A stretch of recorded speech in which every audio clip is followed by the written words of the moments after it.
Hello students, you are welcome in Future Study Point. और आज आप पढ़ेंगे यहाँ पे class 10 science chapter 9 light reflection and refraction. In this chapter we will learn about how light behaves when it strikes surfaces and when it travels from one medium to another. तो इस chapter में हम पढ़ेंगे कि light कैसे behave करती है जब किसी सरफेस में लाइट स्ट्राइक करती है या फिर एक मीडियम से दूसरे मीडियम की तरफ लाइट ट्रेवल करती है, तो लाइट कैसे बिहेव करती है। तो इसमें चैप्टर के अंदर हम दो लाइट के बहुत इम्पोर्टेंट फेनोमेना के बारे में पढ़ेंगे, reflection and refraction. Reflection of light, what is actually light. Light एक एनर्जी होती है जिसकी वजह से हम एक दूसरे को देख पाते हैं। It travels in a straight line in A homogeneous medium. यह एक ही मीडियम में जो है स्ट्रेट लाइन में मूव करती है। रिफ्लेक्शन ऑफ लाइट क्या होता है? Bouncing back of light from a surface is known as reflection of light. Laws of reflection. पहला लॉ है the angle of incidence is equal to the angle of reflection. Angle of incidence मतलब incident ray और normal के बीच का angle, ये angle of incidence हो गया। And normal and reflected ray के बीच का एंगल, ये हो गया एंगल ऑफ रिफ्लेक्शन। तो इसमें angle of incidence is always equal to angle of reflection. दूसरा लॉ है द इंसिडेंट रे, यानी इंसिडेंट रे ये हो गई जो इंसिडेंट हो रही है, reflected ray and the normal, and normal, this is the imaginary line which is perpendicular to the plane at the point of incidence। तो ये सारे क्या होते हैं, एक ही प्लेन में होते हैं। इंसिडेंट रे और क्या हो गया reflected ray and the normal all lie in the same plane. अब जैसे ये क्या है, ये स्क्रीन का प्लेन है, तो ये incident ray, normal, reflected ray इसी प्लेन में होंगे। Types of reflection. रिफ्लेक्शन दो टाइप का होता है, एक रेगुलर रिफ्लेक्शन और एक होता है डिफ्यूज रिफ्लेक्शन, जिसे हम इरेगुलर रिफ्लेक्शन भी कह सकते हैं। तो रेगुलर रिफ्लेक्शन क्या होता है? From a smooth surface like mirror. तो जैसा पहला फिगर है, ये स्मूथ सरफेस है लाइक मिरर, इसमें सारी जो इंसिडेंट रेज हैं ये पैरेलल हैं और रिफ्लेक्टेड रेज भी आपस में क्या होंगी, पैरेलल होंगी। जबकि इरेगुलर रिफ्लेक्शन में क्या होता है, इंसिडेंट रेज तो पैरेलल होती ही है, लेकिन रिफ्लेक्टेड रेज इसमें क्या है, एक दूसरे के पैरेलल नहीं होती, ये पैरेलल नहीं है रिफ्लेक्टेड रेज। तो इस प्रकार के जो डिफ्यूज रिफ्लेक्शन है वो रफ सरफेस के थ्रू होता है, यानी ये सरफेस सेकंड वाला फिगर जो दिख रहा है रफ सरफेस है, तो इसमें जो है रिफ्लेक्टेड रे एक दूसरे के पैरेलल नहीं होती, इसे डिफ्यूज रिफ्लेक्शन कहा जाता है। हालांकि लॉज ऑफ रिफ्लेक्शन दोनों ही केस में फॉलो होते हैं, regular reflection and irregular reflection. किसी भी टाइप का रिफ्लेक्शन हो, लॉज ऑफ रिफ्लेक्शन हमेशा फॉलो होते हैं। Spherical mirrors. तो स्फेरिकल मिरर्स दो टाइप के होते हैं, एक कॉन्केव मिरर, दूसरा कॉन्वेक्स मिरर। कॉन्केव मिरर में क्या होता है, कॉन्केव मिरर में रिफ्लेक्टिंग सरफेस क्या होता है, कर्व्ड होता है इनवर्ड, जबकि कॉन्वेक्स मिरर में क्या होता है, रिफ्लेक्टिंग सरफेस जो है कर्व्ड आउटवर्ड होता है। यहां पर यह है, दिस इज कर्व्ड इनवर्ड, मतलब जो रिफ्लेक्टिंग सरफेस होता है ये धंसा हुआ है, और जो कर्व्ड पोर्शन है उसमें पॉलिश की जाती है। तो इस प्रकार के मिरर को कॉन्केव मिरर कहा जाता है। कॉन्वेक्स मिरर में क्या है, जो कर्व्ड पोर्शन है ना, वल्ज्ड पोर्शन कह सकते हैं, ये क्या होता है, रिफ्लेक्टिंग सरफेस होता है, और जो इनवर्ड वाला पोर्शन है ये यहाँ इसमें पेंट किया जाता है। अब क्वेश्चन है कि ये स्फेरिकल मिरर्स कहाँ से काटे जाते हैं। प्लेन मिरर तो सिंपल क्या है, एक प्लेन मिरर होता है, प्लेन जो सरफेस होगा ग्लास का उसी से काटा जाता है। लेकिन स्फेरिकल मिरर्स कैसे बनाए जाते हैं, बेसिकली इसका जो है ग्लास के बॉल टाइप शेप के स्फीयर बनाए जाते हैं, और ये स्फीयर हॉलो होते हैं, अंदर से खोखले, जैसे बॉल होती है रबर की बॉल, और इसका स्लाइस काटा जाता है, और इस स्लाइस को कर्व्ड पोर्शन वाला है, अगर इसको पेंट कर दें तो ये बन जाएगा आपका क्या, कॉन्केव मिरर। और यदि इस वाले पोर्शन को, जो बेंट पोर्शन है, इसको पेंट कर दिया गया तो ये बन जाता है क्या, कॉन्वेक्स मिरर। तो इस प्रकार से कॉन्केव मिरर और कॉन्वेक्स मिरर तैयार किए जाते हैं, और जो रिफ्लेक्टिंग सरफेस है इसमें हल्का सा सिल्वर की कोटिंग लगाई जाती है ताकि रिफ्लेक्शन इजी हो। आगे पढ़ेंगे इंपॉर्टेंट टर्म्स जो रे डायग्राम के लिए इंपॉर्टेंट है।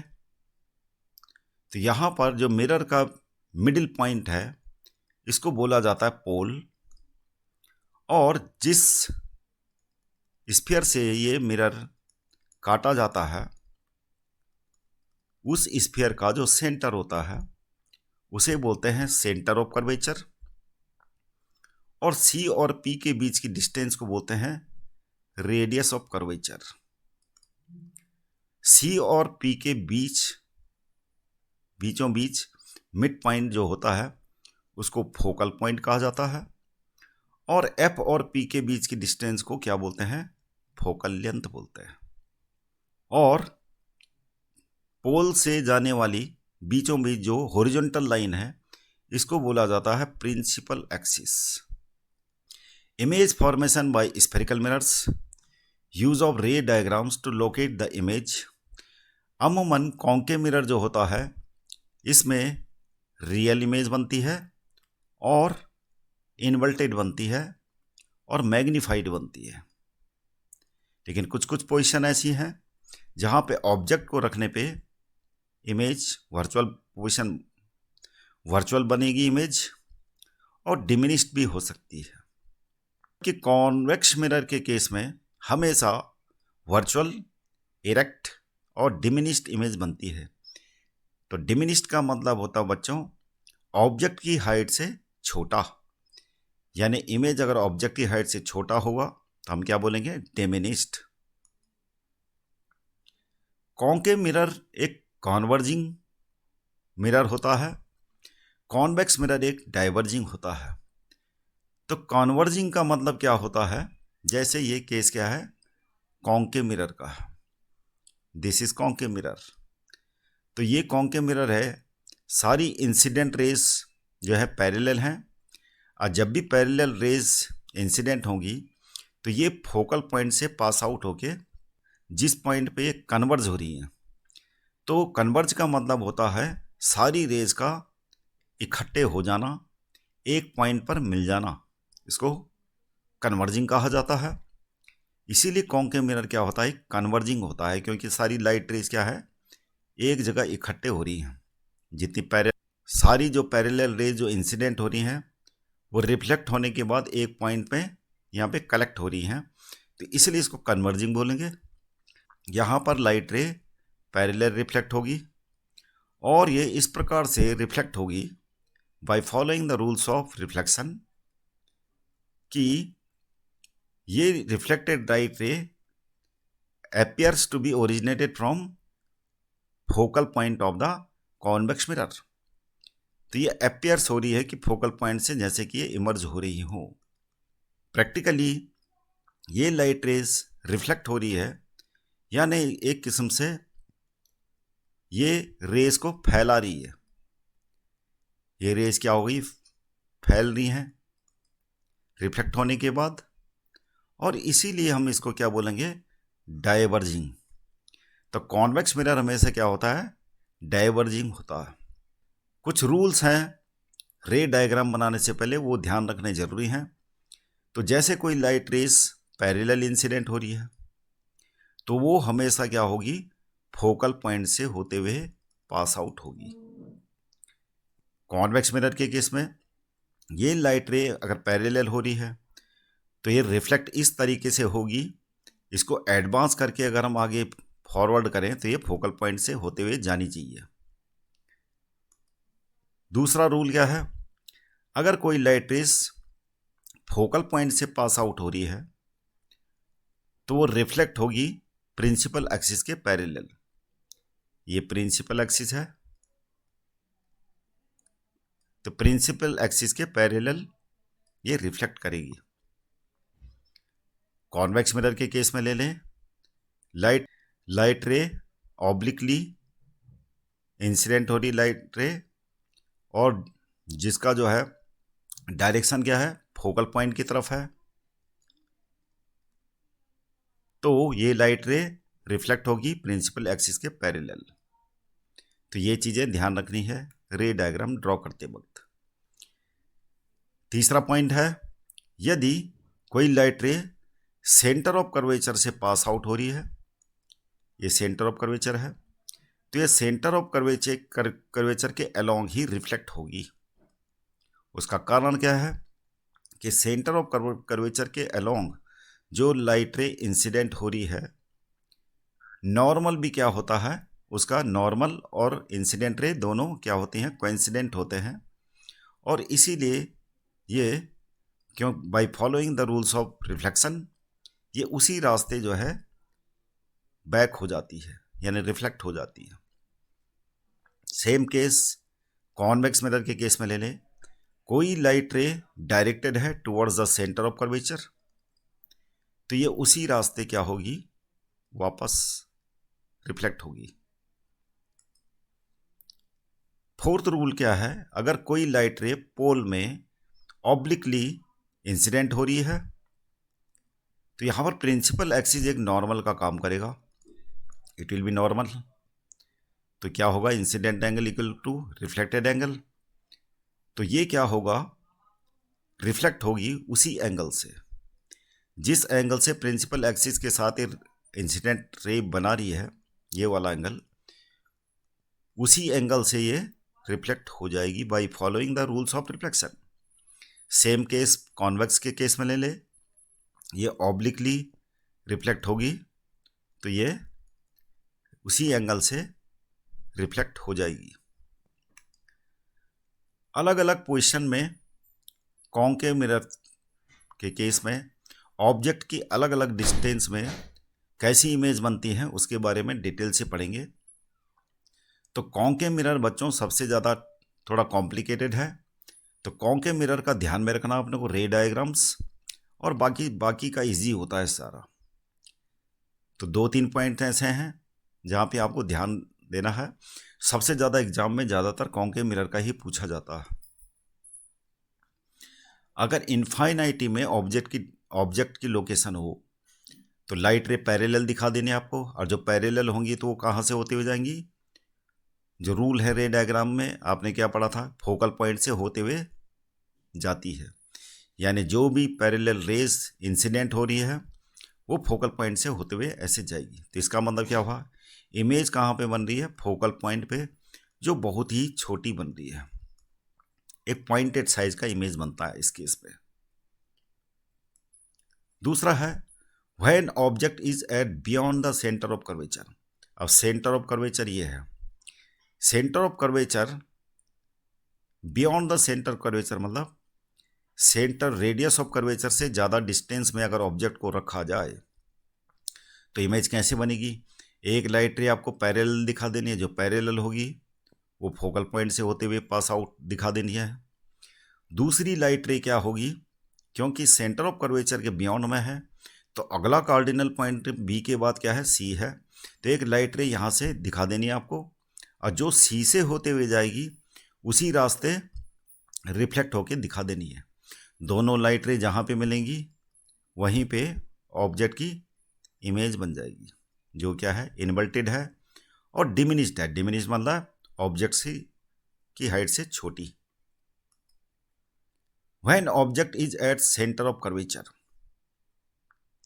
अब एग्जैक्टली सेंटर ऑफ कर्वेचर पे ऑब्जेक्ट की लोकेशन है, तो अगला कार्डिनल पॉइंट सी के बाद क्या है, फोकल पॉइंट। एक लाइट रे तो आपको पैरेलल दिखा देनी है, जो पैरेलल जाएगी वो फोकल पॉइंट से होते हुए जाएगी, ये दिखा दी। दूसरा लाइट रे फोकल पॉइंट से होते हुए आपको दिखा देनी है, और जो फोकल पॉइंट से होते हुए जाएगी वो क्या होगी, प्रिंसिपल एक्सिस के पैरेलल रिफ्लेक्ट हो जाएगी। इस प्रकार से दोनों लाइट रे जहाँ पे मिलेंगी वहाँ पे इमेज बन जाएगी, यानी सी के ठीक नीचे इन्वर्टेड। ठीक सी में ही बनेगी इमेज, सेंटर ऑफ कर्वेचर में ही इस केस में। When object is between C and F, अगर ऑब्जेक्ट को सी एंड एफ के बीच में रखा जाए, यानी सी और एफ,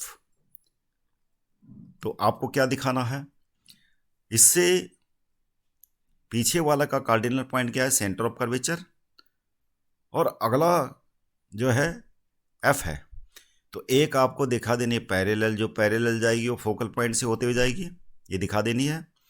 दूसरा, एक लाइट रे आपको यहाँ से लाइट रे निकलेगी ए से, तो ये उसी रास्ते क्या होगा, रिफ्लेक्ट होगा, और आगे सी से होते हुए ये आगे ए पॉइंट पे दूसरी लाइट रे के साथ मिल जाएगी, इंटरसेक्ट करेगी, यहीं पे आपकी इमेज बन जाएगी, जो क्या होगी, इनलार्ज होगी।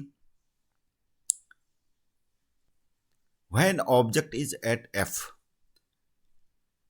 अगर ऑब्जेक्ट को एफ पे रखा जाता है तो एक लाइट रे तो आपको दिखा देनी पैरेलल, जो पैरेलल होगी फोकल पॉइंट से होते हुए जाएगी और ये दिखा देनी है। दूसरी लाइट रे सेम सेंटर ऑफ कर्वेचर से होते हुए जाएगी, ए से ओरिजिनेट हो रही है, और रिफ्लेक्ट होके जब ये वापस आएगी तो ये पास आउट होगी सेंटर ऑफ कर्वेचर से। इस प्रकार आप देखेंगे कि इमेज, ये दोनों लाइट रे आगे जाके बहुत दूर आपस में इंटरसेक्ट होगी, तो हम कह सकते हैं eight इनफाइनाइटी।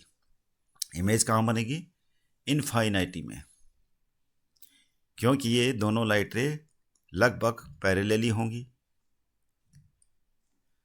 When object is between F and P, जब एफ और पी के बीच में ऑब्जेक्ट को रखा जाता है, यानी एफ है ये पी है, ऑब्जेक्ट को यहाँ रख दिया, तो वही सेम चीज़, एक लाइट रे ऑब्लिकली फॉल होगी पोल पे, क्योंकि अगला कार्डिनल पॉइंट बी के बाद क्या है, पी है, तो एक लाइट रे क्या होगी,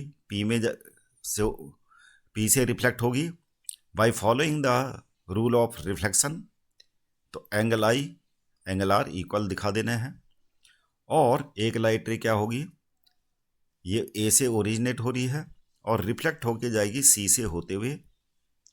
अब ये लाइट रे आगे यहाँ कहीं नहीं मिल रही है, कहीं नहीं मिलेंगी, तो हमें क्या करना है, ये पीछे मिला देनी है डॉटेड लाइन में।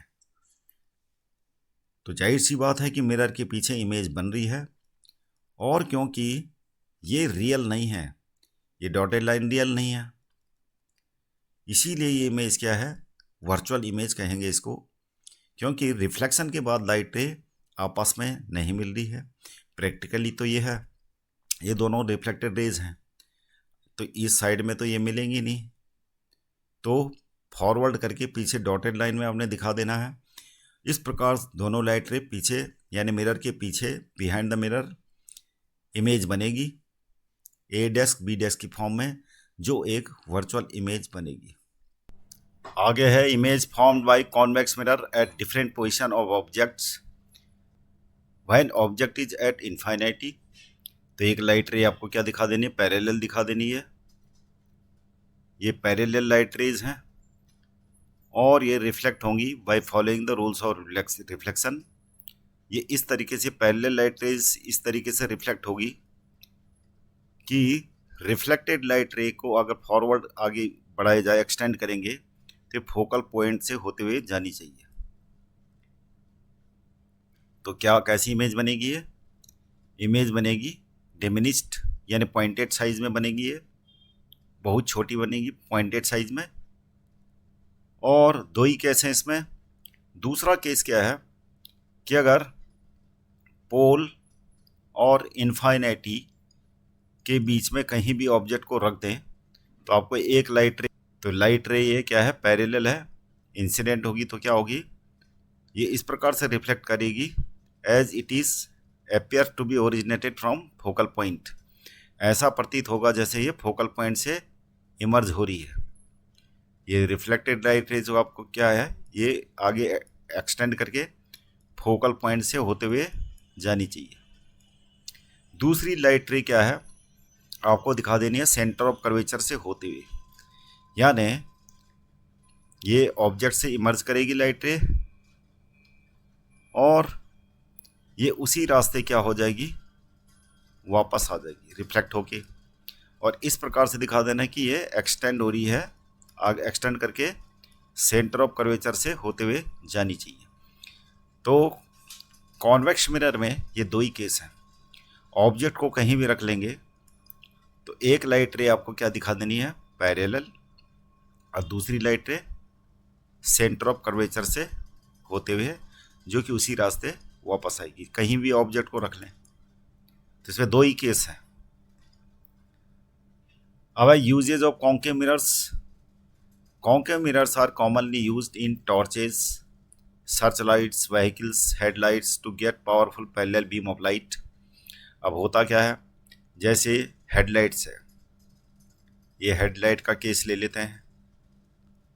हेडलाइट में जो बल्ब होता है वो फोकल पॉइंट पे रखा जाता है, जो भी जो है कॉन्केव मिरर का फोकल पॉइंट होगा। यहाँ पर से लाइट रे क्या है, इमर्ज हो रही है फोकल पॉइंट से, तो ये क्या होंगी, पैरेलल रिफ्लेक्ट करेंगी।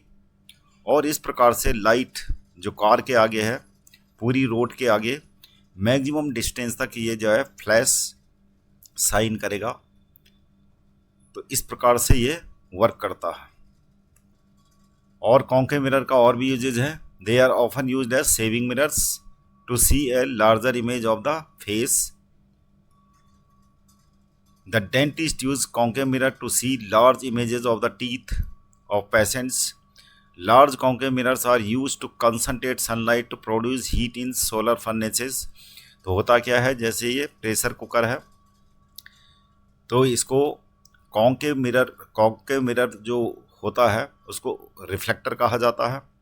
अब ये लाइट रेस जो है इंसिडेंट हो रही है सारी पैरेलल, तो ये फोकल पॉइंट यानी जहाँ पे प्रेशर कुकर रखा हुआ है वहाँ पे कंसंट्रेट होगी, तो क्या होगा, हीट बढ़ेगी। और इतनी हीट बढ़ेगी कि इसमें जो फूड होगा वो कुक्ड हो जाएगा।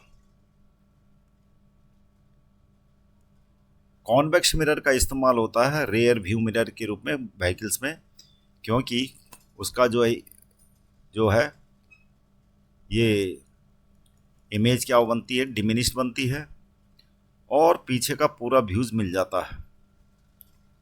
इसलिए कॉन्वेक्स मिरर का इस्तेमाल रेयर व्यू मिरर के रूप में किया जाता है व्हीकल्स में। अब है mirror formula and sign convention. तो मिरर फार्मूला क्या होता है, मिरर कोई भी हो, कॉन्केव हो या कॉन्वेक्स, दोनों का सेम फार्मूला होता है और वो होता है 1/f equal to 1/v plus 1/u। अब मान लिया सपोज करो कि ये मिरर है, कॉन्वेक्स हो सकता है, कॉन्केव हो सकता है, कोई भी है। तो यहाँ पर क्या है, फोकल पॉइंट, ये सेंटर ऑफ कर्वेचर हो गया। और मान लिया सपोज करो ऑब्जेक्ट यहाँ पे रखा गया है, तो ऑब्जेक्ट की डिस्टेंस यहाँ पर क्या है, u से रिप्रेजेंट की जाती है। और इमेज मान लिया सपोज करो, इमेज अभी डिपेंड करता है कि मिरर कौन सा कॉन्वेक्स है कि कॉन्केव है। मान लिया यहाँ पर इमेज है, मान लिया ये इमेज है, तो ये इमेज को v से रिप्रेजेंट किया जाता है। अब साइन कन्वेंशन क्या है, कॉन्वेक्स मिरर के केस में क्या है, कॉन्वेक्स मिरर का केस ये है और कॉन्केव मिरर इस प्रकार से है। ये प्रिंसिपल एक्सिस हो गई। अब कॉन्वेक्स मिरर में जो इमेजेस बनती हैं क्या बनती हैं, मिरर के पीछे बनती हैं, इमेजेस इसकी यहाँ बनती हैं। और U हमेशा दोनों के लिए क्या होगा, जैसे नंबर लाइन में होता है 0 यहाँ है तो यहाँ क्या होता है नेगेटिव इंटीजर्स, और 0 के आगे क्या होते हैं पॉजिटिव इंटीजर्स। तो इसी प्रकार अगर मिरर की लोकेशन को 0 मान लें तो इधर की सारी जितनी डिस्टेंसेस होंगी लेफ्ट हैंड साइड की ये सारी नेगेटिव होंगी, और जो पॉजिटिव साइड की होंगी वो पॉजिटिव मानी जाएंगी। अब जैसे U है ऑब्जेक्ट को यानी इन फ्रंट ऑफ मिरर, तो इसलिए U क्या होगा हमेशा नेगेटिव होगा, U हमेशा नेगेटिव होगा। और कॉन्वेक्स मिरर के केस में V इक्वल टू क्या होगा हमेशा पॉजिटिव होगा। ये कॉन्वेक्स मिरर का केस है तो V क्या होगा हमेशा पॉजिटिव यानी मिरर के पीछे इमेज बनती है। और कॉन्केव मिरर के केस में V हमेशा क्या होगा नेगेटिव होगा।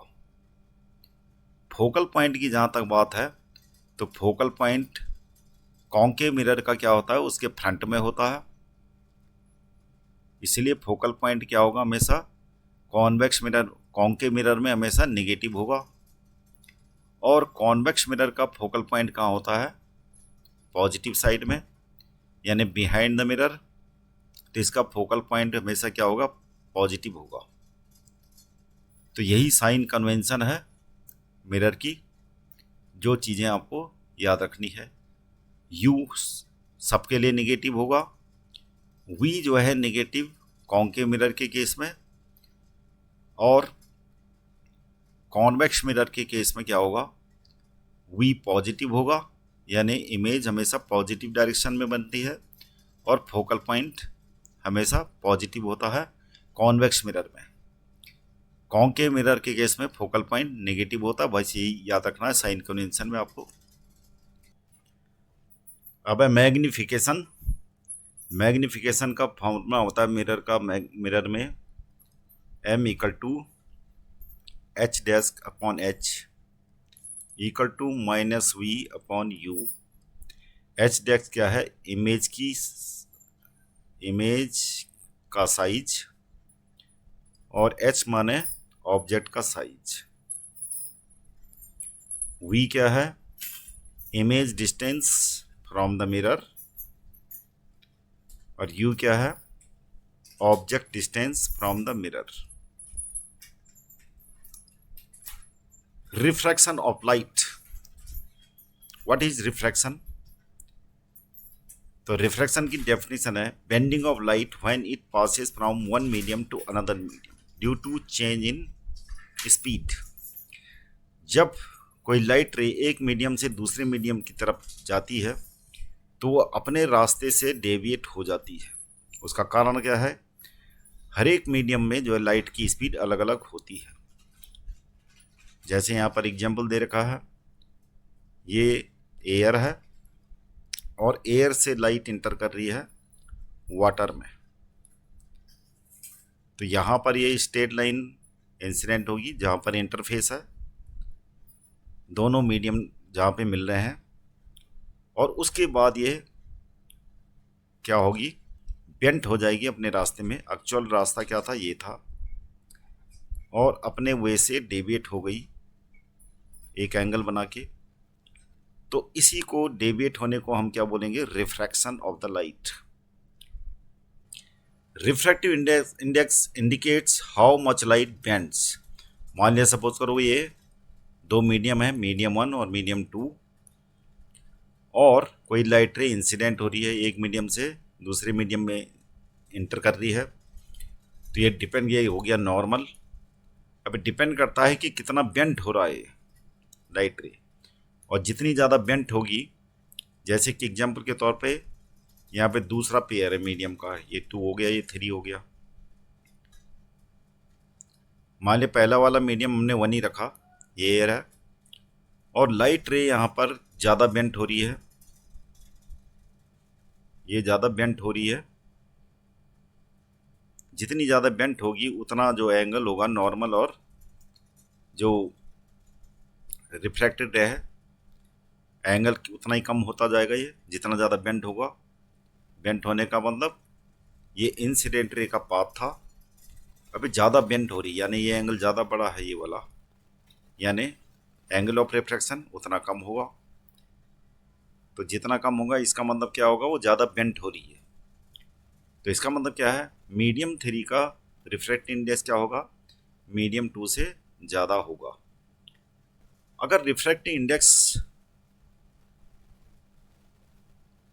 आपका जैसे कि मीडियम 1 है, मीडियम 2 है, तो इस रिफ्रैक्टिव इंडेक्स को कैसे दिखाया जाता है, N12। तो रिफ्रैक्टिव लाइट बेंड क्यों होती है, ये दोनों मीडियम में लाइट की स्पीड क्या होती है, अलग अलग होती है, और इस वजह से लाइट रे बेंट हो जाती है जब एक मीडियम से दूसरे मीडियम में जाती है। तो इसका जो है रिफ्रैक्टिव इंडेक्स N12 का मतलब है refractive index of medium 1 with respect to medium 2। इसको कैसे दिखाया जाता है, आपको ये देखना है कि ये 1 है तो ये अपॉन में V1 हो जाएगा और ऊपर V2, यानी यहाँ पर इसका मतलब है refractive index of medium 1 with respect to medium 2, इसका फॉर्मूला होगा V2 अपॉन V1। मतलब velocity of light in medium 2 upon velocity of light in medium 1। और N21 का मतलब क्या हुआ, इसका उल्टा हो जाएगा, refractive index of medium 2 with respect to medium 1। तो इसका फॉर्मूला उल्टा हो जाएगा V1 अपॉन V2। तो आपको ये देखना, जो पहले लिखा हुआ 2 ये अपॉन में आना चाहिए V2।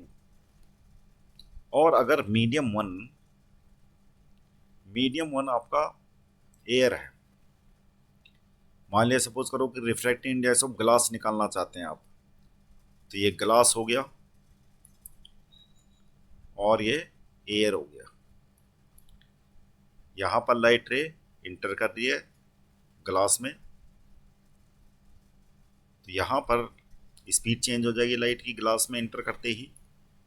और यहाँ पर रिफ्रैक्टिव इंडेक्स ऑफ ग्लास क्या लिखेंगे हम, रिफ्रैक्टिव इंडेक्स ऑफ ग्लास हो जाएगा G फॉर एयर।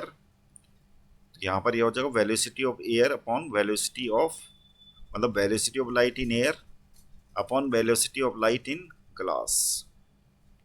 इसी को हम क्या बोलते हैं, रिफ्रैक्टिव इंडेक्स। तो बेसिक फॉर्मूला ये है। यहाँ पर जो मीडियम 1 है, या तो एयर होना चाहिए वैक्यूम। तो अमूमन जितने भी रिफ्रैक्टिव इंडेक्स जितने भी मटेरियल के हम निकालते हैं, वो रिफ्रैक्टिव इंडेक्स यही होता है, जहाँ पे मीडियम 1 हमारा क्या होता है, मीडियम 1 को माना जाएगा एयर या फिर वैक्यूम। इसको एब्सोल्यूट रिफ्रैक्टिव इंडेक्स कहा जाता है। अगर मीडियम क्या है, एयर है या फिर वैक्यूम है, तो जो रिफ्रैक्टिव इंडेक्स होता है इसको हम क्या बोलेंगे, एब्सोल्यूट रिफ्रैक्टिव इंडेक्स। तो जो बुक्स में जो टेबल दे रखी है एक्चुअली में वो क्या है, absolute refractive index. Refraction through a rectangular glass slab, lateral displacement occurs, emergent ray is parallel to the incident ray. अब लाइट रे जैसे इंसिडेंट होती है ग्लास स्लैब में, ये आपको नॉर्मल दिखा देना है, ये पहला इंटरफेस है यहाँ पर, और दूसरा इंटरफेस ये है। तो यहाँ पर इस पे पेयर जो होता है, यहाँ पर एयर और ग्लास, और बाद में क्या है, ये इंटरफेस ग्लास और एयर का है। तो यहाँ पर इंसिडेंट रे और नॉर्मल के बीच का एंगल, यानी ये इंसिडेंट एंगल हो गया, और रिफ्रैक्टेड एंगल ये आर हो गया। तो ये लाइट रे जो है स्ट्रेट वे जाएगी दूसरे इंटरफेस तक, और ये हो गया आपका एंगल ऑफ रिफ्रैक्शन, और ये दोनों इक्वल हो जाएंगे। ये भी आर होगा, क्योंकि जो ग्लास स्लैब है ये दोनों क्या है, पैरेलल। तो मैथमेटिक्स के अकॉर्डिंग, ज्योमेट्री के हिसाब से अल्टरनेट एंगल हो गया, और क्योंकि मीडियम क्या है, एक ही है, तो स्ट्रेट हो जाएगा ये, और ये दोनों पैरेलल होंगे नॉर्मल यहाँ पे, इसलिए इन दोनों एंगल क्या होंगे, इक्वल होंगे। अब यहाँ पर जब लाइट रे ग्लास से इंटर करेगी एयर की तरफ, तो ये bent away from the normal होगी, क्योंकि ये डेंसर मीडियम से रेयर मीडियम की तरफ इंटर करती है, इसलिए इस एंगल को हम क्या बोलेंगे, इमर्जेंट एंगल।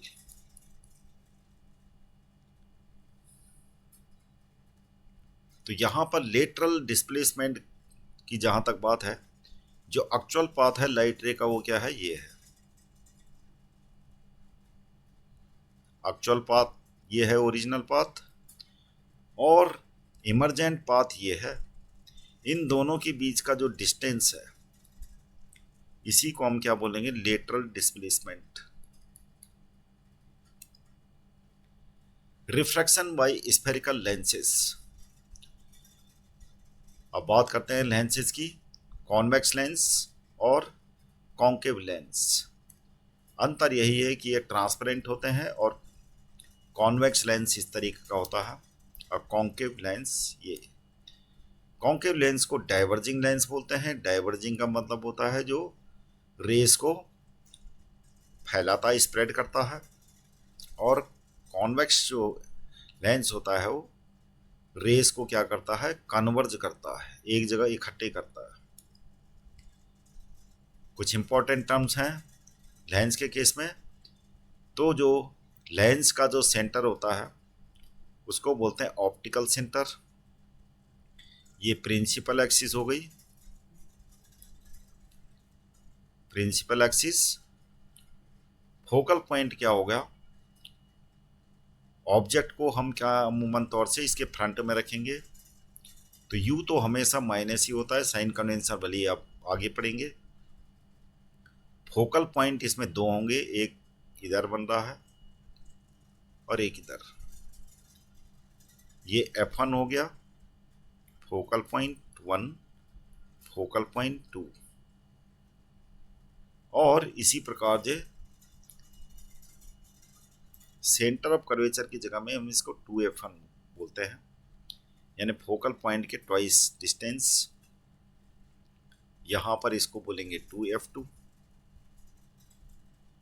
चाहो तो इसको C1 कह सकते हैं, ये C2 हो गया। फोकल लेंथ F1 और O के बीच की डिस्टेंस को फोकल लेंथ, दो फोकल लेंथ हैं, दोनों इक्वली होंगी, यानी O और F2 के बीच की डिस्टेंस को फोकल लेंथ।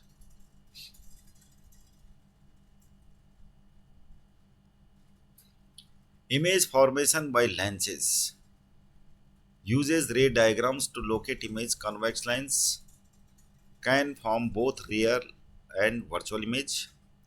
कॉन्वेक्स लेंस में रियल एंड वर्चुअल इमेज बनती हैं, वर्चुअल भी बन सकती कहीं कहीं। कॉन्केव लेंस जो होता है इसमें हमेशा वर्चुअल और इरेक्ट और डिमिनिश्ड इमेज बनती है। Image formation by convex lens, जैसे मिरर के केस में कॉन्केव का ज़्यादा इंपॉर्टेंट था, लेंस के केस में कॉन्वेक्स लेंस का ज़्यादा इंपॉर्टेंट, लेकिन इसका इजी होता है डायग्राम। अलग अलग पोजीशन में हम पढ़ेंगे इसकी इमेजेस को। एट इन्फाइनिटी तो लाइट रेज इंसिडेंट दिखा देनी है अपने, ये सारे कन्वर्ज होंगी दूसरी तरफ फोकल पॉइंट पे। तो कॉन्वेक्स जो लेंस है उसका फोकल पॉइंट हम क्या कहेंगे, पॉजिटिव, और इस साइन कन्वेंशन के अकॉर्डिंग पॉजिटिव होगा। और यहाँ पर इमेज जब ऑब्जेक्ट एट इन्फाइनिटी होगा तो पॉइंटेड साइड की इमेज बनेगी। अगर ऑब्जेक्ट को रखा जाए बियॉन्ड सेंटर ऑफ कर्वेचर, तो आपने ये जितनी इमेजेस की यहाँ पे रे डायग्राम दे रखे हैं, यहाँ पे आपने ध्यान देना है कि एक लाइट रे तो पैरेलल जा रही है हर जगह, सारी लोकेशन में पैरेलल, और जो पैरेलल जाएगी वो फोकल पॉइंट से होते हुए ऐसे दिखा देनी है आपको। और एक लाइट रे हर जगह आपने देखा होगा कि ऑप्टिकल सेंटर से होते हुए जा रही है, और हर जगह दोनों लाइट रेज जहाँ पे मिलेंगी रिफ्रैक्शन के बाद वहाँ पे इमेज बन जा रही है। तो कैसी इमेज बन रही है? इन्वर्टेड इमेज बन रही है, रियल बन रही है। जो इन्वर्टेड होगी रियल होगी। किसी किसी केस में इमेज क्या है, छोटी बन रही है, किसी केस में ज़्यादातर मैक्सिमम क्या है, इनलार्ज बन रही है। इस केस में भी देख लो, ये जो है पैरेलल है, पैरेलल होगी वो फोकल पॉइंट से होते हुए जाएगी एक ऑप्टिकल सेंटर से होते हुए। तो ये तब की बात है जब फोकल पॉइंट पे ऑब्जेक्ट को रखा है। तो ये क्या है इमेज। जब आप कंपास का इस्तेमाल करेंगे या फिर ऐसे पेंसिल और रूलर का इस्तेमाल करते हुए ड्रॉ करेंगे और सही ढंग से कर्व लाइन बनाएंगे यहाँ पर, तो आपको पता लग जाएगा कि इमेज कैसे बन रही है हर जगह। जब ड्रॉ करेंगे तो पता लग जाएगा। अब between F and O, F और ओ के बीच में अगर ऑब्जेक्ट को रखेंगे तो एक लाइट रे जो पैरेलल हो रही है वो फोकल पॉइंट से होते हुए जा रही है, दूसरी ऑप्टिकल सेंटर से होते हुए जाएगी। अब ये आपस में यहाँ तो मिलेंगी नहीं, यहाँ तो ये दोनों रेज मिलेंगी नहीं, तो हम बैक एंड में आपको ये एडवांस करके डॉटेड लाइन में दिखाया गया है। तो कैसी इमेज बन रही है? वर्चुअल इमेज बन रही है, इरेक्टेड बन रही है। Image formation bye concave lens, concave lens से इमेज कैसी बन रही है यहाँ पे? एट इन्फाइनिटी कॉन्केव लेंस का आसान है, जैसे मिरर के केस में कॉन्वेक्स मिरर का आसान था। तो लाइट रे पैरेलल जा रही हैं, वो क्या होंगे, डाइवर्ज हो जाएंगी ऐसे। ये लाइट रे डाइवर्ज हो रही है यानी फैल रही हैं, तो इसीलिए इसको डाइवर्जिंग लेंस कहेंगे। और आगे एडवांस करके फोकल पॉइंट से होती जा रही है, इसलिए कॉन्केव लेंस के केस में फोकल पॉइंट हमेशा क्या होगा, निगेटिव होगा। फोकल पॉइंट हमेशा इसका नेगेटिव होगा। यू सबके लिए नेगेटिव होता है, चाहे मिरर हो चाहे लेंस हो, कोई भी हो। जहाँ तक वी की बात है, इमेज फॉर्मेशन, इमेज फॉर्मेशन इस केस में क्या है, जो लेंस है उसके पीछे बन रहा है, तो वी हमेशा नेगेटिव होता है कॉन्वेक्स लेंस में। जबकि कॉन्केव लेंस में क्या होता है, हमेशा वी इमेज कहाँ बनता है, इधर की तरफ बनता है, वी हमेशा नेगेटिव होगा। और वर्चुअल बनेगी इमेज कॉन्केव लेंस में, इरेक्टेड बन रही है, तो ये क्या है, वर्चुअल। वर्चुअल इसलिए बन रही है कि डॉटेड लाइन में आपको मिलानी पड़ रही लाइट रेज। अब ये लाइट रे पैरेलल गई और ये डाइवर्ज हो गई, और एक लाइट रे ऑप्टिकल सेंटर से होती हुई जा रही है। अब ये आगे तो मिलेंगी नहीं रिफ्रैक्शन के बाद, तो हमें डॉटेड लाइन ड्रॉ करके पीछे एडवांस करके मिलाना पड़ेगा, तो तब जाके ये इमेज बन रही है। इसलिए ये वर्चुअल इमेज हो गई। Lens formula and sign convention, sign convention आप पढ़ चुके हैं। अब क्या है लेंस फॉर्मूला? लेंस फॉर्मूला होता है 1/f equal to 1/v minus 1/u। ये याद रखना आपको।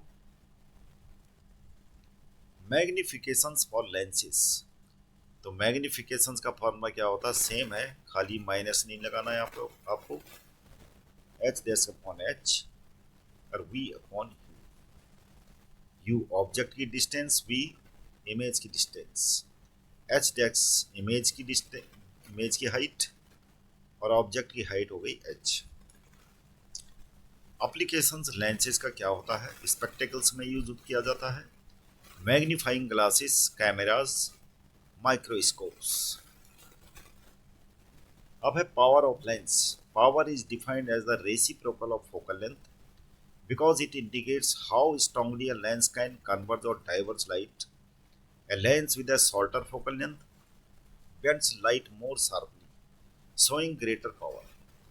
तो कम फोकल लेंथ वाला जो लेंस होगा वो क्या करेगा, लाइट को ज़्यादा बेंड करता है, जिसका फोकल पॉइंट कम मतलब फोकल लेंथ कम होती है, वो ज़्यादा डाइवर्ज या ज़्यादा कन्वर्ज करेगा। इसीलिए P इक्वल टू हम क्या करते हैं 1/f लिखते हैं, क्योंकि कम फोकल वाला लेंथ जो होता है, कम फोकल लेंथ वाला जो लेंस होगा वो ज़्यादा डाइवर्ज करता है, ज़्यादा कन्वर्ज करता है लाइट रे को। इसलिए पावर को उसका रेसिप्रोकल में हम मेजर करते हैं P इक्वल टू 1/f। यहाँ पर F मीटर में है और P डायोप्टर, यानी P इक्वल टू 1/f। तो P क्या है, डायोप्टर। अब लेंस के केस में क्या है, जो कॉन्वेक्स लेंस है इसका फोकल लेंथ हमेशा पॉजिटिव होता है, तो इसका पावर भी क्या होगा, पॉजिटिव होगा। कॉन्वेक्स के केस में क्या होगा, कॉन्वेक्स लेंस पावर क्या होगी, पॉजिटिव होगी, क्योंकि फोकल लेंथ पॉजिटिव होती है। कॉन्केव लेंस की जो पावर होगी वो हमेशा क्या होगी, निगेटिव, क्योंकि कॉन्केव जो लेंस है उसका फोकल लेंथ क्या होता है, निगेटिव होता है। तो F हमेशा मीटर में इसको मेजर किया जाता है और पावर को डायोप्टर, ऐसा स्टैंडर्ड। अगर एक कम्बिनेशन होगा लेंस का जिनकी पावर P1 P2 P3, तो नेट पावर हम इसका स्टेट वेज सम करके निकाल देते हैं, P equal to P1 plus P2 plus P3, जो भी अरेंजमेंट हमने लेंस का लगा रखा, इवन प्लस माइनस जो भी है, कॉन्केव लेंस, कॉन्वेक्स लेंस, कोई भी लेंस सिस्टम कम्बिनेशन करके उनकी पावर को हम ऐड कर लेंगे तो नेट पावर आ जाती है। तो बच्चों आगे NCERT सॉल्यूशन कराएंगे इस चैप्टर के, न्यूमेरिकल क्वेश्चन से लेके और भी क्वेश्चन हैं बीच के, चैप्टर वाइज, चैप्टर के बीच में जो क्वेश्चन हैं उनका सॉल्यूशन कराने वाले हैं। तो आप को चैनल को सब्सक्राइब कीजिएगा, लाइक कीजिएगा। Thank you very much for seeing this video.